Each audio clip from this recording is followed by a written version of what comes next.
ദൈവത്തിന് സ്തോത്രം. ദൈവയുടെ നാമം മഹത്വപ്പെടുമാറാകട്ടെ. കർത്താവ് യേശു ക്രിസ്തുവിൻ്റെ നാമത്തിൽ ഞങ്ങൾക്ക് എല്ലാവർക്കും എൻ്റെ സ്നേഹവന്ദനം. എൻ്റെ ജീവിതത്തിലും കർത്താവ് അങ്ങനെ അത്ഭുതങ്ങൾ ചെയ്തിട്ടുണ്ട്. എനിക്ക് കർത്താവ് ബുദ്ധിയെല്ലാം തന്നിട്ടുണ്ടായിരുന്നു. കർത്താവ് എന്നെ സ്നേഹിച്ചിരുന്നു. കർത്താവിന് എന്നെ ഉയർത്താൻ ആഗ്രഹമുണ്ടായിരുന്നു. അതുകൊണ്ട് ഒരു മാനസാന്തരപ്പെട്ട മാതാപിതാക്കളുടെ മകനായാണ് ഞാൻ ജനിച്ചത്. എന്നാൽ എൻ്റെ ഹൈസ്കൂൾ വിദ്യാഭ്യാസത്തിലേക്കെല്ലാം വന്നപ്പോൾ ഞാനൊരു മണ്ടനായി തീർന്നു, അല്ലെങ്കിൽ പിശാച് എന്നെ ഒരു മണ്ടനാക്കി തീർത്തു. എങ്ങനെയാണെന്നറിയോ? എനിക്ക് ദൈവത്തെക്കാൾ കൂടുതൽ പാപം ചെയ്യണമെന്നായിരുന്നു ആഗ്രഹം. യേശുക്രിസ്തു എന്നെ സ്നേഹിക്കുന്നുണ്ടെന്നോ യേശുക്രിസ്തുവിനെ ഞാൻ സ്നേഹിക്കണമെന്നോ ആഗ്രഹമില്ലാതെ എനിക്ക് പിശാചിൻ്റെ പ്രവൃത്തികൾ. എന്തൊക്കെയാണ് പിശാചിൻ്റെ പ്രവൃത്തികൾ? സിനിമ കാണുക, കൂട്ടുകാരോട് ചേർന്ന് കളിച്ച് ചിരിച്ച് നടക്കുക, അശുദ്ധമായ കാര്യങ്ങൾ ഹൃദയത്തിലൂടെ ചിന്തിക്കുക, അല്ലെങ്കിൽ അത് ചെയ്യണമെന്ന് ആഗ്രഹം തോന്നുക, അല്ലെങ്കിൽ അത് ചെയ്യുക, അല്ലെങ്കിൽ മാതാപിതാക്കൾ പറയുന്നത് അനുസരിക്കാതിരിക്കുക, എപ്പോഴും വഴക്ക് കൂടുക. നിങ്ങൾക്കറിയാമല്ലോ, നമ്മുടെ ജീവിതത്തിൽ വരുന്ന പാപ സ്വഭാവങ്ങളെല്ലാം ദൈവത്തിൻ്റെ ആഗ്രഹത്തിനെതിരാണ്. അതെല്ലാം വരുമ്പോൾ എന്താണ് സംഭവിക്കുന്നത്? നമ്മുടെ ബുദ്ധി അങ്ങ് മന്ദീഭവിച്ചു പോവും, അല്ലെങ്കിൽ ബുദ്ധി അടഞ്ഞു പോവും. അങ്ങനെ ഞാനും ഒരു മണ്ടനായി മാറി. ഞാൻ ക്ലാസ്സിൽ ഏറ്റവും പഠിക്കില്ലാത്തൊരു വ്യക്തിയായി മാറി. എൻ്റെ 10ാം ക്ലാസ്സിൽ എൻ്റെ ടീച്ചർമാർ എൻ്റെ മാതാപിതാക്കളോട് വിളിച്ചു പറഞ്ഞു, മോഡൽ എക്സാം കഴിഞ്ഞു, ഞാൻ പലതിനും തോറ്റു. മോഡൽ എക്സാം 10ാം ക്ലാസ്സിൽ മെയിൻ എക്സാമിനും ഒരു മോഡൽ എക്സാം ഉണ്ട്. അതിന് മിക്ക സബ്ജക്റ്റും ഞാൻ തോറ്റു. എൻ്റെ മാതാപിതാക്കളോട് പറഞ്ഞു, ഇങ്ങനെ പോയാൽ ഞങ്ങളുടെ സ്കൂളിൻ്റെ 100% റിസൾട്ട് പോകും, എന്തെങ്കിലും ഒരു കാര്യം ചെയ്തേ പറ്റുമെന്ന്. ഞാനും തളർന്നു പോയി, നിരാശപ്പെട്ടു പോയി. ഞാൻ വിചാരിച്ചു, ഇനി എനിക്ക് ജയിക്കാനൊന്നും സാധിക്കില്ല. ഞാൻ എന്താ പ്രാർത്ഥിച്ചതെന്നറിയോ? ഒരു കൂട്ടായ്മയ്ക്ക് പോയി ഞാൻ പ്രാർത്ഥിച്ചു, കർത്താവേ എന്നെ ഒന്ന് ജയിപ്പിക്കണേ. വേറെ ഒന്നുമല്ല, എൻ്റെ മാതാപിതാക്കൾക്കെല്ലാം ഒരു ചീത്തപ്പേരാകും, അവർ ഈ ദൈവവചനമൊക്കെ പറഞ്ഞ് നടക്കുന്നവരാണ്, എന്നെ ഒന്ന് ജയിപ്പിച്ചാൽ മതി. അന്ന് 210 മാർക്കാണ് വേണ്ടത് ജയിക്കാൻ. 600-ൽ 210 മാർക്ക്. എനിക്കൊരു 210 മാർക്കൊന്ന് തന്ന് എന്നെ ഒന്ന് ജയിപ്പിക്കണം. അതായിരുന്നു എൻ്റെ പ്രാർത്ഥന. ഞാൻ അതിൻ്റെ കൂടെ ഒരു കാര്യം കൂടെ ചെയ്തു.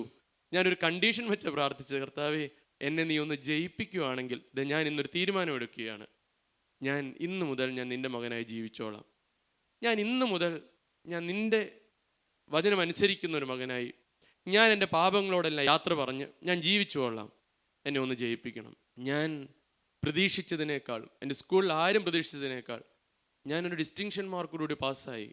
ഒരിക്കലും അത് നടക്കില്ലായിരുന്നു. ഒരു അത്ഭുതമായിരുന്നു അതെല്ലാം. എൻ്റെ കർത്താവാണ് എന്നെ ജയിപ്പിച്ചത്. പിന്നെ എൻ്റെ കർത്താവ് എന്നെ ഉയർത്തി.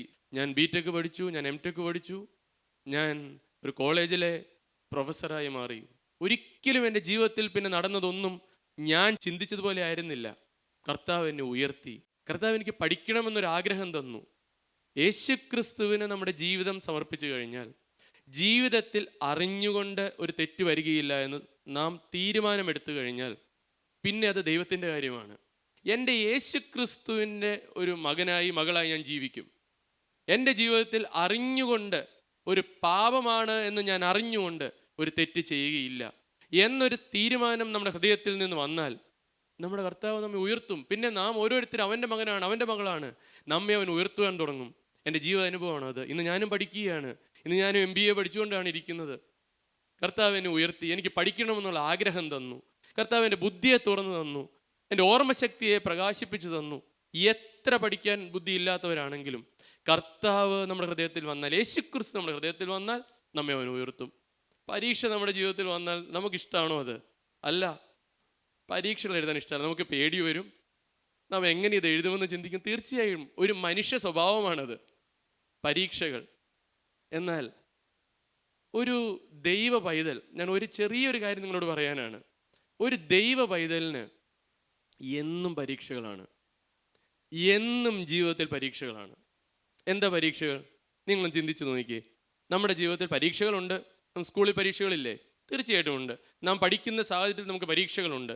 എന്നാൽ നമ്മുടെ ജീവിതത്തിൽ അതൊന്നുമല്ല ഏറ്റവും വലിയ പരീക്ഷ ഒരു ദൈവ പൈതലിനെ സംബന്ധിച്ച്.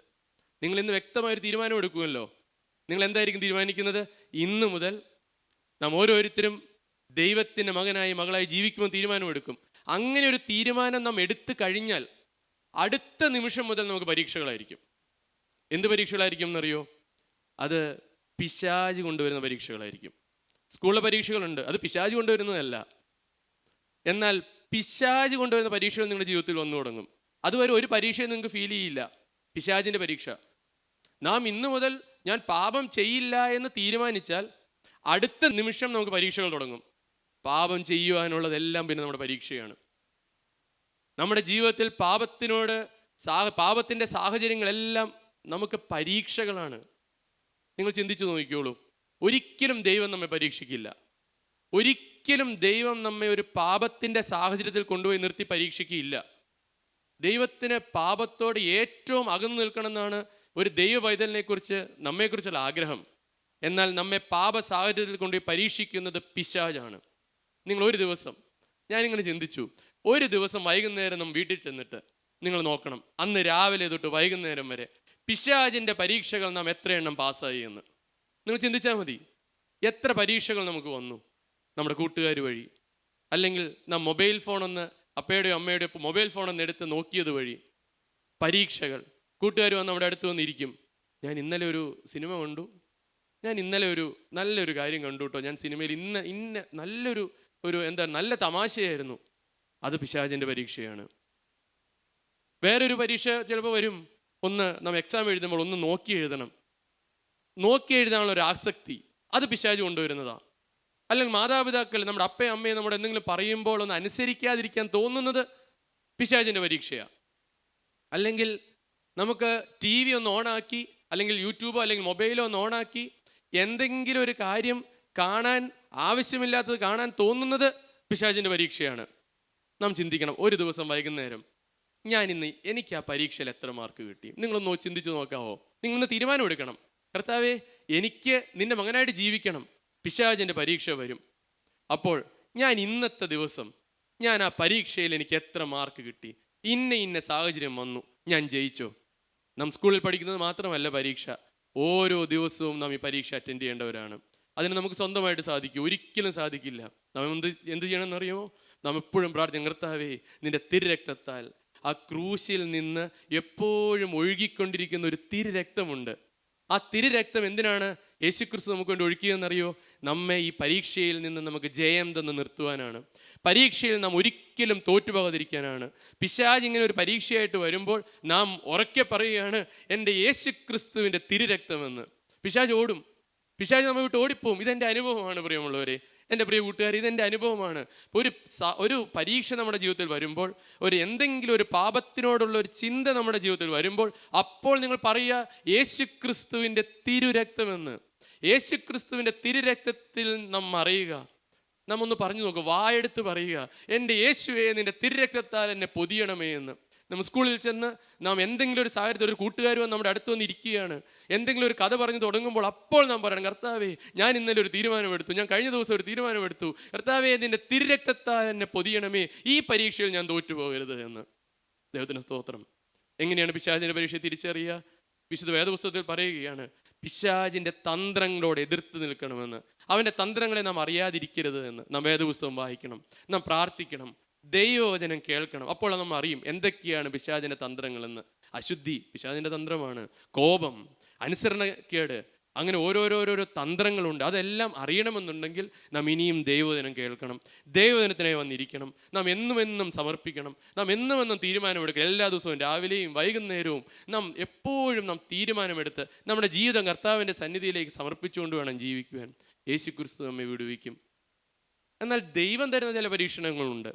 ദൈവം നമ്മെ ചില കാര്യങ്ങളോട് പരീക്ഷിക്കും. അതൊരിക്കലും, ഞാൻ പറഞ്ഞല്ലോ, പാപത്തിൻ്റെ സാഹചര്യത്തിൽ കൊണ്ടുപോയി ആയിരിക്കില്ല ദൈവം പരീക്ഷിക്കുക. അബ്രഹാമിനെ ദൈവം പരീക്ഷിച്ചു, ഇല്ലേ? എന്താണ് അബ്രഹാമിനെ എങ്ങനെയാണ് ദൈവം പരീക്ഷിച്ച്? സ്വന്തം മകനെ ബലിയർപ്പിക്കാൻ. അത് ആര് കൊടുത്ത പരീക്ഷണ? ദൈവം പറഞ്ഞതല്ലേ? അതെന്തിനാ ദൈവം അങ്ങനെ പറഞ്ഞേ? എന്തിനാ ദൈവം അങ്ങനെ ഒരു പരീക്ഷണം തന്നത്? അബ്രഹാമിനെ ഒരു വിശ്വാസ വീരനാക്കാൻ. ദൈവം നമ്മെ പരീക്ഷിക്കുന്ന അങ്ങനെയാണ്. നമ്മുടെ ജീവിതത്തിൽ ഒരു പനി വന്നു, നാം തീരുമാനം എടുത്തിട്ടാണ്, ഒരു പനി വന്നു, ദൈവം അറിയാതെയല്ല അത് വന്നത്. നമ്മുടെ ജീവിതത്തിൽ ഒരു രോഗം വന്നു, അത് ഒരിക്കലും ദൈവം അറിയാതെയല്ല വന്നത്. നാം വ്യക്തമായി സമർപ്പണം എടുത്തവരാണെങ്കിൽ ദൈവത്തിന് അതുകൊണ്ടൊരു നന്മയുണ്ട്. നമ്മെ ശുദ്ധീകരിച്ച് നമ്മുടെ ദൈവരാജ്യത്തിന് കൊള്ളാകുന്നവനാക്കി തീർക്കാൻ. അത് ദൈവം തരുന്ന പരീക്ഷണമാണ്. ഇയ്യോബ് ഒരു വിശുദ്ധനായ ദൈവപുരുഷനാണ്. നിഷ്കളങ്കനായിരുന്നു, നിർമ്മലനായിരുന്നു, നേരോടെ നടക്കുന്നവനായിരുന്നു. എന്നാൽ ഇയ്യോബിനും പരീക്ഷണങ്ങൾ വന്നു. ജീവിതത്തിൽ സഹിക്കാൻ പറ്റാത്ത രോഗങ്ങൾ വന്നു. എന്നാൽ അവനെ ഒരു ശുദ്ധിമാനാക്കുവാനാണ്. ഈ രണ്ട് പരീക്ഷണങ്ങൾ നമ്മുടെ ജീവിതത്തിൽ ഉണ്ടാവും. ദൈവം തരുന്ന പരീക്ഷണങ്ങൾ അതൊരിക്കലും പാപത്തിൻ്റെ പരീക്ഷണങ്ങളായിരിക്കില്ല. നമ്മുടെ ജീവിതത്തിൽ എന്തെങ്കിലും ഒരു പരാജയം വരുമ്പോൾ നാം ഒരു തീരുമാനമെടുത്ത വ്യക്തികളാണെങ്കിൽ നമ്മുടെ ജീവിതത്തിൽ പരാജയങ്ങൾ വരും. ഇതെല്ലാം ദൈവം അറിയാതെയല്ല വരുന്നത്. എന്നാൽ ആ പരാജയങ്ങൾ വരുമ്പോൾ നാം പ്രാർത്ഥിക്കും, കർത്താവേ, നീ അറിയാതെ അല്ല എൻ്റെ ജീവിതത്തിൽ വന്നത്. ഞാൻ നിൻ്റെ മകനാണ്, ഞാൻ നിൻ്റെ മകളാണ്. ഇന്ന കാര്യത്തിന് എനിക്കൊരു പരാജയം വന്നെങ്കിൽ അതെൻ്റെ യേശുക്രിസ്തു എനിക്ക് നന്മയ്ക്കാക്കി തീർക്കും. ഞാൻ ഇനിയും ഉത്സാഹിക്കും, എൻ്റെ ദൈവത്തോട് ഞാൻ ഇനിയും പ്രാർത്ഥിക്കും. അവനാണ് എനിക്ക് ജയം തരുന്നത്. യേശുക്രിസ്തുവിൻ്റെ നാമത്തിൽ എനിക്ക് ജയം ലഭിക്കുമെന്നുള്ള വിശ്വാസത്തോടെ ഞാൻ പ്രാർത്ഥിക്കും. എന്നാൽ ഒരു കാര്യം എപ്പോഴും അപ്പുറത്തെ സൈഡിലും ചിന്തിച്ചോളണം, പാപത്തിൻ്റെ ഒരു അവസരത്തിനും എന്നെ കിട്ടില്ല. പിശാചിൻ്റെ ആ പരീക്ഷണത്തിൽ ഞാൻ തോറ്റുപോകില്ല. എപ്പോഴും ആ ഒരു പ്രോഗ്രസ് കാർഡ് നമ്മുടെ കയ്യിലുണ്ടായിരിക്കണം. ഞാൻ തോറ്റോ, ഞാൻ ഏതെങ്കിലും പിശാചിൻ്റെ കാര്യത്തിൽ ആ പരീക്ഷണത്തിൽ തോറ്റുപോയോ? ഇന്ന് നാം ഓരോരുത്തരും യേശുക്രിസ്തു കടന്നു വന്നിട്ടുണ്ട്. ഇന്ന് യേശുക്രിസ്തു നമ്മുടെ കരത്തിൽ കയറി പിടിക്കും. യേശുക്രിസ്തുവിൻ്റെ കരത്തിൽ പിടിച്ചുകൊണ്ട്, യേശുക്രിസ്തു നമ്മുടെ കരത്തിൽ പിടിച്ചുകൊണ്ട് അവനാണ് ഇനി നമ്മെ നയിക്കുന്നത്, അവനാണ് നമ്മെ ഇനി നടത്തുന്നത്, അവനാണ് നമ്മുടെ ബുദ്ധിയെ തുറന്നു തരുന്നത്. അത് വിശ്വസിക്കണം. നാം പൂർണ്ണമായി വിശ്വസിക്കണം. വ്യക്തമായി നമുക്ക് ഓരോരുത്തർക്കും ആ തീരുമാനമെടുക്കാം. ഞാനും എൻ്റെ ജീവിതം സമർപ്പിക്കുകയാണ്. എനിക്കും ഇനി പഠിക്കാനുണ്ട്, എനിക്കും പരീക്ഷകൾ വരുന്നുണ്ട്. എൻ്റെ യേശുവേ, എൻ്റെ യേശുപ്പ, നീ എൻ്റെ കൂടെ ഇരുന്ന് എന്നെ പഠിപ്പിക്കണമേ. ഞാനൊരു പൊട്ടനാണ്, ഞാനൊരു മണ്ടനാണ്, എനിക്ക് പേടിയുണ്ട്, എനിക്ക് പല പല കാര്യങ്ങളിൽ ആകുലതകളുണ്ട്, എല്ലാം ഉണ്ട്. എൻ്റെ കർത്താവേ, ഞാനും എൻ്റെ ജീവിതം എൻ്റെ യേശുക്രിസ്തുവിൻ്റെ കാര്യങ്ങളിൽ സമർപ്പിക്കുകയാണ്. എനിക്കും ഉയർന്ന മാർക്കോടുകൂടി ദൈവനാമ മഹത്വത്തിനായി എനിക്കൊരു നല്ല മാർക്കോടുകൂടി പാസ്സാകണം. എൻ്റെ ജീവിതം ഞാൻ ഒരിക്കൽ കൂടി എൻ്റെ യേശുവിൻ്റെ കാര്യങ്ങളിൽ സമർപ്പിക്കുന്നു. ദൈവനാമം മഹത്വപ്പെടുമാറാകട്ടെ.